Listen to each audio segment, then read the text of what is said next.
The Good Samaritan by Ronald Aldana Jr. I think he's in there, I thought. I saw the curtain of his bedroom move.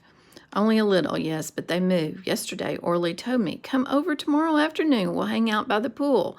I rang the doorbell again, then I knocked. The door cracked open. The afternoon light crept into the dark living room by slow inch by slow inch. Mrs. Sanchez, Orly's mom, stuck her head through the narrow opening, her body hidden behind the door.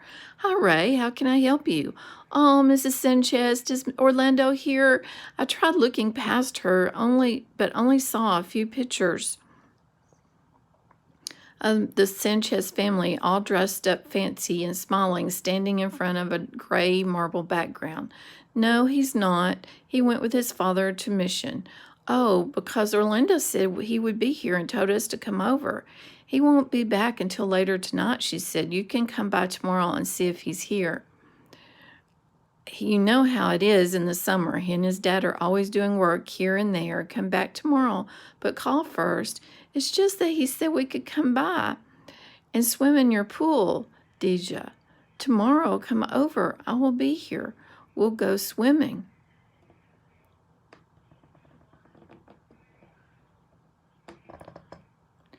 I'm so sorry he told you that. But without him or my husband here, you won't be able to use the pool, said Mrs. Sanchez. Okay, I said, maybe tomorrow. Yeah, maybe. But there was no maybe about it. I won't be coming back. Because I knew that Orlando was there, was in the house. He just didn't want to hang out. Bien condo su pool, plain, stingy, and tricky. This guy invited me and a few others over all summer to help his dad with some yard work because Mr. Sanchez told us if you help clean up the yard, you boys can use the pool anytime you want, so long as one of us is here. And we cleaned up his yard on that hot day. The water that smelled of chlorine looked so delicious. And after a hard day's work cleaning his yard, I would so look forward to taking a dip. I'd even worn my trunks under my work clothes. Then Mr. Sanchez says, come by tomorrow. I don't want you fellas to track up the dirt in the pool. We can go home and shower and be back, said Hernando. No, Major de Rigado, and I'll be here tomorrow and we can swim. After lunch, okay? I'm sure we'll do it tomorrow, said Mr. Sanchez. The following day he was there. But he headed out right after lunch, and he didn't feel safe leaving us behind without supervision. If one of you drowns, your parents will be angry at me. And he didn't say it, but he didn't need to. One of our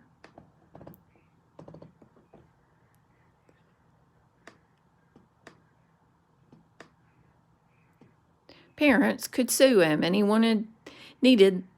needed that like I needed another F in my geometry class, one class. Or we figured out later he would just say, I used you saps to do my dirty work, and I lied about the pool, suckers. I don't know why we didn't learn our lesson. Twice before he gypped us this way of our time and effort, always dangling the carrot in front of our eyes, then snatching it away last second. Dangling a carrot is an idiom which means making something look tempting. One of those times he promised us soft drinks and snack if we helped clean up a yard across the street from his house. It wasn't his yard. It wasn't his yard to worry about, but I guess he just didn't like to see the weeds growing as tall as dogs. What if he had company? What would they think? And he was angling for a position on the school board. How could a politicio live in such filth? Well, we did get a soft drink and chips, only it was 1 2-liter bottle of Coke and 1 bag of chips for close to 10 of us. We had no cups, and the older, stronger boys got dibs on most of the eats. I didn't know there was so many of you, he said. Well, share, and thanks. You all did a good, strong boys. The next day, we felt was real hard labor. He said, "Help me dig these holes here. Then we'll put up some basketball rims. Once the cement dries on the court itself, you can come over and play anytime since it's kind of your court too. That is, if you help me dig the holes." And we did. We dug and dug and dug for close to 6 hours straight until we got done passing on the shovel from one to the of us to the next. And we got it done. We had our court. Mr. Sanchez, and we had our court. Mr. Sanchez kept his word. He reminded us that we could come over to play any time, and we took special care not to dunk and grab hold of the rim. Even the shortest kid could practically dunk it because the baskets were so low, and we'd seen the rims all bent down at the different yards of school, and we didn't want that for our count. One day we wanted to play a little 3-on-3. After knocking on the different doors several times and getting no answer, we figured the Sanchez family had gone out. We decided that it'd be okay to play. We weren't going to do anything wrong. The court was far enough from the house that we couldn't possibly break a window, and Mr. Sanchez had said we could come over any time we wanted. It was our court after all. Those were his exact words. A little later in the afternoon, Mr. Sanchez drove up in his truck, honking and honking at us. "Here they come. Maybe Orlando and Marty can play with us," someone said. Phew, it was not to be. The truck had come to a standstill when Mr. Sanchez shot out of the driver's side. He ran up to us, waving his arms in the air like a crazy man. First saying, then screaming, "What are you guys doing here? You all can't be here when I'm not here. But you told us we could come over any time," and we knocked and knocked. We knocked and knocked.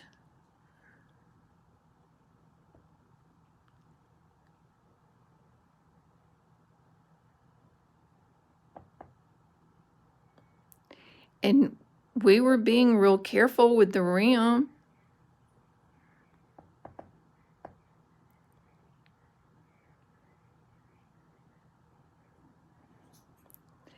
"It doesn't matter. You all shouldn't be here when I'm not home.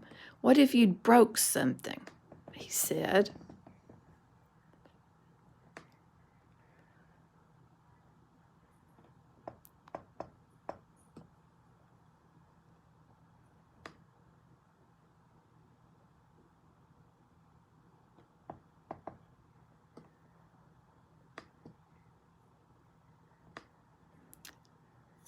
Excuse me, I'm having trouble getting the next page to come up. Parents would sue him. That was what we just read.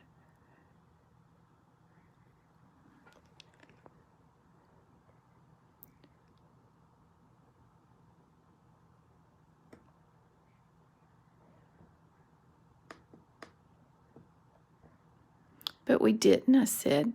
"But if you had, then who would have been responsible for paying to replace it? I'm sure every one of you would have denied breaking anything." "Estavato," said Hernando. "Vento? Is that what you called me? I'm no string puck, no hoodlum. I'd have you know I worked my whole life and I won't be called a Vento. It's Mr. Sanchez. Got that? And you boys know what? From now on, you're not allowed to come here, whether I'm home or not. You're all messed it up for yourself. You've shown me so much disrespect today. You don't deserve to play on my court. It was a privilege and not a right, and you messed it up. Now leave." Hernando, who was fuming, said, "Ole, guys, let's go." He took the ball from one of the smaller boys and began to run towards the nearest basket. He slowed down the closer he got to the basket and leaped in the air. I'd never seen him jump with such grace. He floated from the foul line, his long hair like wings, all the way to the basket. He grabbed the ball in both his hands and let go of it at the last moment. Instead of dunking the ball, he let it shoot up in the air. Then he grabbed his fingers around the rim and pulled down as hard as he could, hanging on for a few minutes. Then the rest of us walked after him.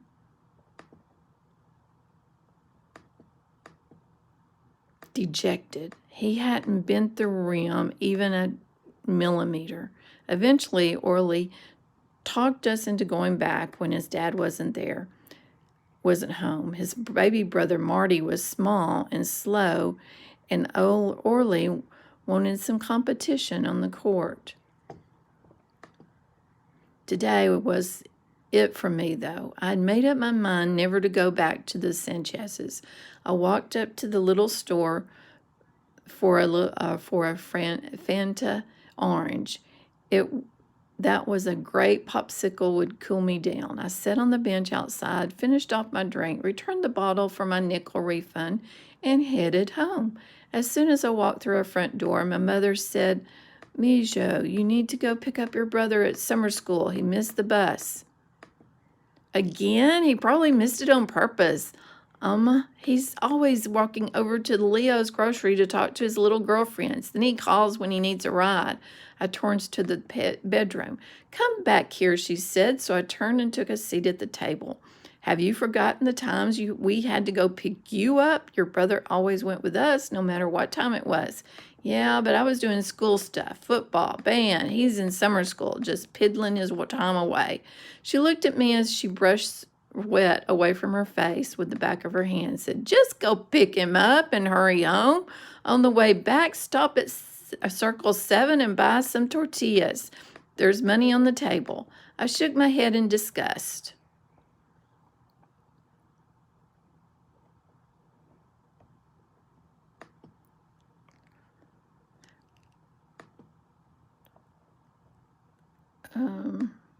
Sorry, I lost it again. Here I was, already a senior, having to be my baby brother's sitter.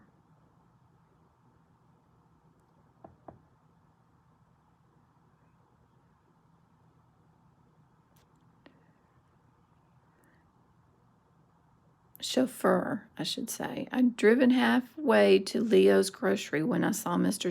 Sanchez's truck up ahead by the side of the road. I could just make him out sitting under the shade of his truck. Every time he heard a car coming his way, his head raised slightly. Try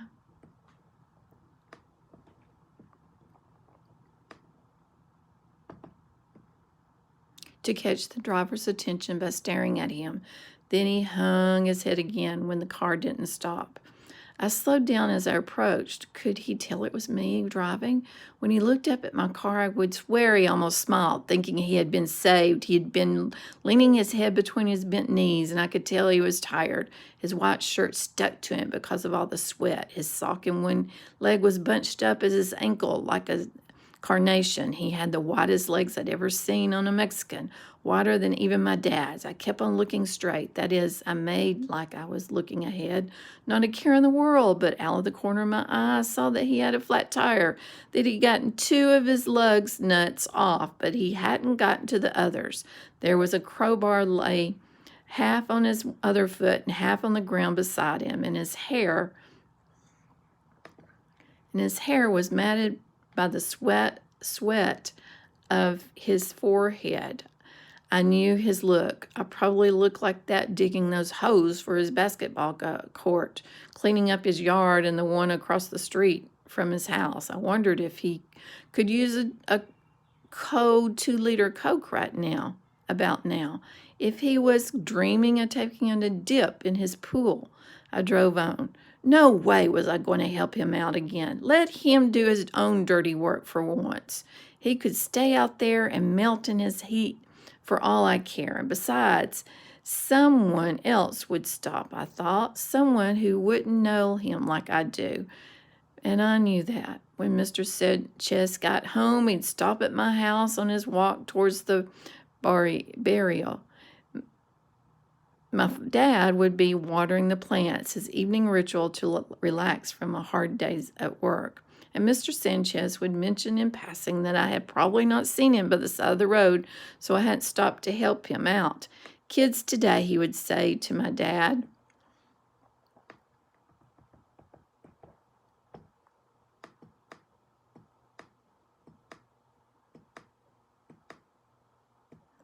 not a care in the world. Their heads up in the clouds somewhere. My dad would call me out and ask me to tell him and Mr. Sanchez why I hadn't helped out a neighbor when he needed it most. I'd say to both of them, "That was you? I thought you and Orly was in Mission taking care of some business, so it never occurred to me to stop to help a neighbor. Geez, I'm so sorry." Or I would say, I was in such a hurry to pick up my brother at La Jolla that I didn't even notice you by the side of the road. I'd be off the hook anyways. Why should I be the one to extend a helping hand when he's done every one of us in the barrio, which is word for neighbor, wrong in one way or another? He deserves to sweat a little, a taste of his own bad medicine. Maybe he'll learn a lesson. But I remembered the look in his eyes as I drove past him, that same look that my father had when he'd get home from work and he didn't have the strength to take off his boots.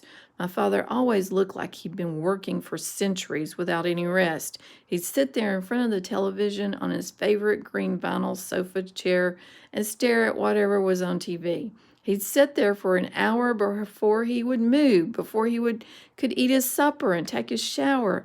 That same look on his face Mr. Sanchez had just now. What if it was my dad stranded on the side of the road? I'd want someone to stop for him. My one good deed for today, I told myself, and I'm doing it for my dad, really, not for Mr. Sanchez.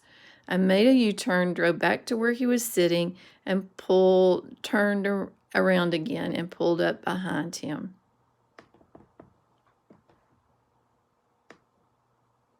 I thought that was you, Ray, he said. He wiped at his forehead with his shirt sleeve. And when you drove past, I thought you hadn't seen me. Thank goodness you stopped. I've been here for close to 45 minutes and nobody stopped to help. Thank goodness you did. I just can't get the tire off. Thank my dad, I thought. If it hadn't been for my father, you'd still be out here. I had the tire changed in no time. All the while, Mr. Sanchez stood behind me and a bit to my left, saying, yes, thank God you came by. Boy, is it hot out here. You're a good boy, Ray. You'll make a good man. How about some help there? No, I got it, I answered. I'm almost done. Oh, Lise, Ray, what if you come over tonight to my house? I'm having a little barbecue for some important people here in town. You should come over. We're even going to do some swimming. What do you say? I straightened the last of the nuts and returned the jack, the flat tire, and the crowbar to the bed of the truck, looked at him and said, "Thanks, but I'm playing football with the Vastos."